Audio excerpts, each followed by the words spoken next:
Hello everyone, class 8 maths zone exercise 3.3 question number first is given. Find the square root of the following numbers using division method. आपको square root find out करना है और वो भी division method से find out करना है। तो फर्स्ट नंबर आपको दिया जा रहा है 3136। ये 3136 का स्क्वायर रूट फाइंड आउट करना है, वो भी डिवीजन मेथड से। तो आइए देखते हैं डिवीजन मेथड से हम कैसे फाइंड आउट करते हैं। डिवीजन मेथड में यदि हमें स्क्वायर रूट फाइंड आउट करना होता है तो हम राइट साइड से पेयर फाइंड आउट कर लेते हैं। राइट साइड से पेयर फाइंड आउट करेंगे तो 36 आएगा और यहाँ पे 31 आएगा। बड़े ही ध्यानपूर्वक आप सुनेंगे और हमें एक साथ इन दोनों नंबरों को सॉल्व करना होता है जिनको हम पेयर फाइंड आउट करते हैं। तो हमने पेयर फाइंड आउट किया है 31। तो हम वो कौन सा नंबर यहाँ पे एज ए डिवाइज़र रखें कि उसी नंबर से मल्टीप्लाई करने पर या तो 31 आ जाए या 31 से कम आए। डिवीज़न का कंडीशन है। वह कौन सा नंबर यहाँ पर एज ए डिवाइज़र रखेंगे, एज ए भाजक रखेंगे कि उसी नंबर से मल्टीप्लाई करने पर 31 आ जाएगा या उससे कम आ जाएगा। तो यहाँ पर देखेंगे कि 5 रखने पर 5 5 ज़ा 25 आएगा। यदि हम 6 रखते हैं तो 6 से 6 में मल्टीप्लाई करेंगे तो 36 ज़्यादा हो जाएगा। तो 5 रखेंगे, 5 5 ज़ा 25। और जिस रेशनल नंबर या इंटीजर को हम रखते हैं उसी को हम एज ए क्वोशन भी रख लेते हैं या एज ए भागफल भी रख लेते हैं। 5 रखा गया तो 5 एज ए भागफल भी आ जाएगा। 5 का टेबल 5 टाइम पढ़ेंगे तो 25 आएगा, माइनस कर देंगे तो आ जाएगा 6। अब एज ए रिमाइंडर जो नंबर आएगा जिसको हमने पेयर फाइंड आउट किया है वो पेयर एक साथ आएगा, सेपरेटली नहीं आएगा। जैसा कि आप डिवीज़न में सिंगल सिंगल डिजिट को आप लिखते हैं वो कंडीशन यहाँ पे नहीं होगा। पेयर में यानी स्क्वायर रूट में हम क्या करते हैं, पेयर वाले दोनों टर्म को एक साथ लिखते हैं। माइनस करने पे 6 आया तो जो बचा हुआ नंबर वो क्या है, 36 है। तो 36 एक साथ आ जाएगा। अब देखें दूसरा टर्म क्या होता है। जितना डिवाइज़र हम रखते हैं उतना ही हम उस डिवाइज़र में ऐड कर देते हैं। तो 5 + 5 कितना हो जाएगा, 10। अब देखें यहाँ पर एज ए रिमाइंडर कितना आया है, 636 आया है रिमेनिंग नंबर। अब हमें 10 के साथ कौन सा नंबर रखना है कि उसी नंबर से यदि हम 10 के साथ 1 रखते हैं तो 101 हो जाएगा, यानी 1 से हम मल्टीप्लाई करेंगे। 10 के साथ 2 रखते हैं तो 102 हो जाएगा, तो 2 से ही मल्टीप्लाई करेंगे। तो कोशिश करेंगे मल्टीप्लाई करने का। यहाँ पर हम 10 के साथ रखेंगे अगला नंबर 6, यानी ये हो जाएगा 106। और यदि हम 6 रखेंगे तो 6 टाइम्स हम इसका मल्टीप्लाई भी करेंगे, यानी ये 106 हो गया। 6 से मल्टीप्लाई करेंगे 106 में तो आंसर आ जाएगा 636। मल्टीप्लाई करके आप देख सकते हैं। और यदि हम 6 रखते हैं तो 6 को एज ए क्वोशन भी रखते हैं। तो यहाँ पर 110 इंटू 6 हो जाएगा 636, यानी एज ए रिमाइंडर कितना आ जाएगा, 0। जब एज ए 0 आ जाएगा इट मीन्स ये कम्प्लीटली डिवाइड हो गया। और कम्प्लीटली डिवाइड हो गया, जो क्वेश्चन आएगा वो होगा हमारा स्क्वायर रूट। स्क्वायर रूट कितना हो गया, 56। तो यहाँ पे लिखेंगे the square root of 3136 is 56। Next question दिया गया है 3249। By the long division method हमने फाइंड आउट करने को प्रयास किया है। 3245 सेम कंडीशन, राइट साइड से पेयर फाइंड आउट करेंगे। पेयर मीन्स होता है जोड़ा बनाना। तो 49 का एक पेयर बनेगा और 32 का एक पेयर बनेगा। पिछले क्वेश्चन में अभी हमने बताया है कि वह कौन सा नंबर हम एज ए डिवाइज़र रखेंगे कि उससे मल्टीप्लाई करने पर 32 आ जाए या उससे कम आ जाए।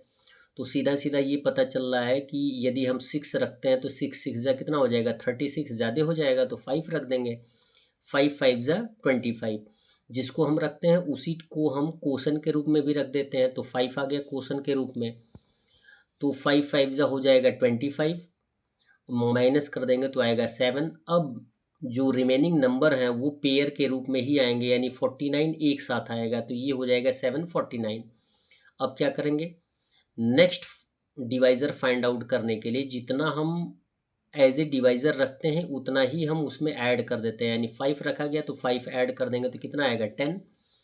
अब 10 के साथ कौन सा डिजिट रखेंगे कि उससे ही मल्टीप्लाई करने पर 749 आ जाए। तो सीधा सीधा 10 के साथ 7 रखेंगे और 7 से मल्टीप्लाई कर देंगे 107 में, तो आंसर आएगा 749। यदि 7 रख के हम 0 आंसर लाते हैं तो 7 को एज ए क्वेश्चन भी रखेंगे तो हमारा स्क्वायर रूट हो जाएगा 57। तो आंसर लिख देंगे hence the square root is 57। Next term दिया गया है सी 1369। 1369 का स्क्वायर रूट फाइंड आउट कर देंगे। तो हम क्या करेंगे, पेयर फाइंड आउट करेंगे। तो 69 का एक पेयर बनेगा और 13 का एक पेयर बनेगा। तो हम कौन सा नंबर रखेंगे कि उसी नंबर से मल्टीप्लाई करने पर 13 आ जाए या उससे कम आ जाए। तो 3 रखेंगे, 3 3 ज़ा 9, क्वेश्चन के रूप में भी वही टर्म आता है 3 3 ज़ा 9। यदि यहाँ पे 4 रखेंगे तो 4 4 जा कितना हो जाएगा, 16 ज़्यादा हो जाएगा। तो 3 रखेंगे, 3 3 ज़ा 9, माइनस करेंगे 4। अब जो रिमेनिंग नंबर है वो पेयर के साथ आ जाएगा, 69 का 69 आएगा। तो 3 में 3 ऐड कर देंगे तो आ जाएगा 6। अब 6 के साथ कौन सा नंबर रखेंगे कि उसी नंबर से मल्टीप्लाई करने पर 469 आ जाएगा। तो 6 के साथ 7 रखेंगे तो 67 हो जाएगा और 67 में 7 से मल्टीप्लाई कर देंगे तो 469 आएगा, यानी रिमाइंडर आ जाएगा 0। तो 7 को एज ए डिवाइज़र रखेंगे तो एज ए क्वेश्चन भी रखेंगे तो स्क्वायर रूट कितना हो जाएगा 37। अब जबकि रिमाइंडर 0 आ गया है तो काटने की कोई आवश्यकता नहीं है। तो यहाँ पे 1369 का स्क्वायर रूट हो जाएगा 37। डी दिया गया 7921। 7921 4 डिजिट्स हैं। राइट साइड से पेयर फाइंड आउट करेंगे। यहाँ पर हमें फर्स्ट नंबर मिला है 79।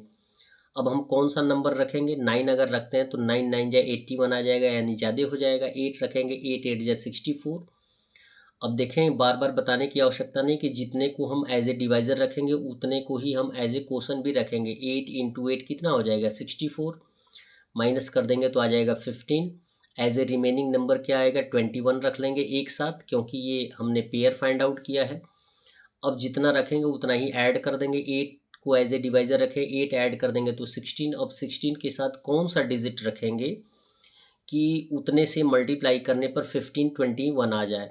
तो सीधा सीधा 16 के साथ 9 रखेंगे तो 169 हो जाएगा और 169 में 9 से मल्टीप्लाई करेंगे तो आंसर कितना आएगा 1521 आ जाएगा। एज ए रिमाइंडर कितना आएगा 0, यानी इस 9 को हम एज ए क्या करेंगे क्वेश्चन भी रखेंगे तो स्क्वायर रूट हो जाएगा 7921 का 89। तो लिख देंगे hence the square root of 7921 is 89। The last one is 5776। 5776 में भी 4 डिजिट्स हैं। पेयर फाइंड आउट कर लेंगे राइट साइड से। तो ये डबल डिजिट में 76 और 57 आ जाएगा। अब हमें कौन से डिवाइज़र को रखना है कि उसी टर्म में मल्टीप्लाई करने पर या तो 57 आए या उससे कम आए। तो 7 रखेंगे, 8 रखेंगे तो 64 ज़्यादा हो जाएगा। 7 रखेंगे, 7 7 जा 49, माइनस कर देंगे तो आ जाएगा 8। एज ए रिमेनिंग नंबर 76 है। अब 7 में 7 ऐड कर देंगे तो 14 आ जाएगा। 14 के साथ 6 रख देंगे तो ये हो जाएगा 146। 146 में 6 से मल्टीप्लाई कर देंगे तो आंसर आ जाएगा 876। एज ए रिमाइंडर आएगा 0। इट मीन्स स्क्वायर रूट होगा 76। तो लिख देंगे hence the square root of 5776 is 76। That's all. Video को लाइक करें और चैनल को अवश्य सब्सक्राइब करें। धन्यवाद।